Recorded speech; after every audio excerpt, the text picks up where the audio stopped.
to my point that I raised 2 weeks ago with the administration in a foreign affairs hearing, which is that we should not be trading sanctioned funds for hostages.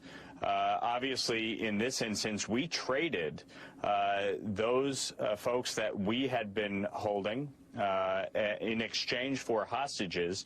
And in addition to that, the Biden administration released $6 billion in sanctioned Iranian funds.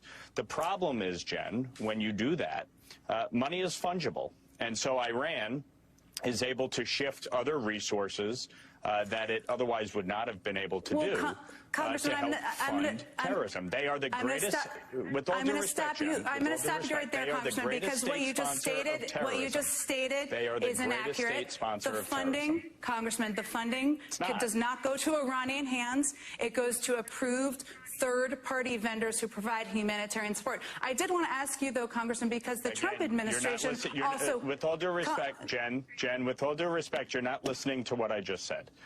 The bottom line is, when you are releasing sanctioned funds, that goes to Iran ultimately, okay, whether you want to say it is to purchase food and clothing and other humanitarian relief, the bottom line is money is fungible, and you are freeing up other resources they would otherwise have needed to spend on such efforts. And they are the greatest state sponsor of terrorism, period.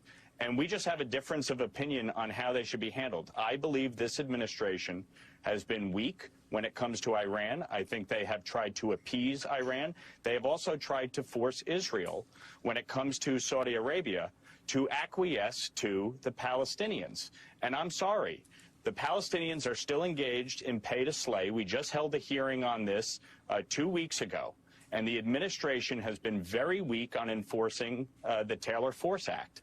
And this is a real challenge in the region. So to act as though that isn't a problem, I'm sorry, I disagree Congressman, with you. no one's acting like it's not a problem. However, and I think the administration has been clear about their concerns about Iran's actions as well, but it is not money that goes to the Iranian government, which I think is important for people to understand. I did want to ask you, though, the Trump administration did strike a similar deal where they allowed the government to draw on or third-party groups to draw on humanitarian funds that was verified by the U.S. Treasury in exchange for bringing prisoners home. Did you disapprove of that deal as well?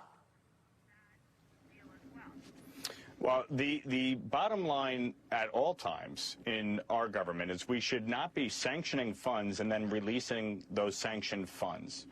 So at any administration that does that, it's wrong. I just fundamentally oppose that concept.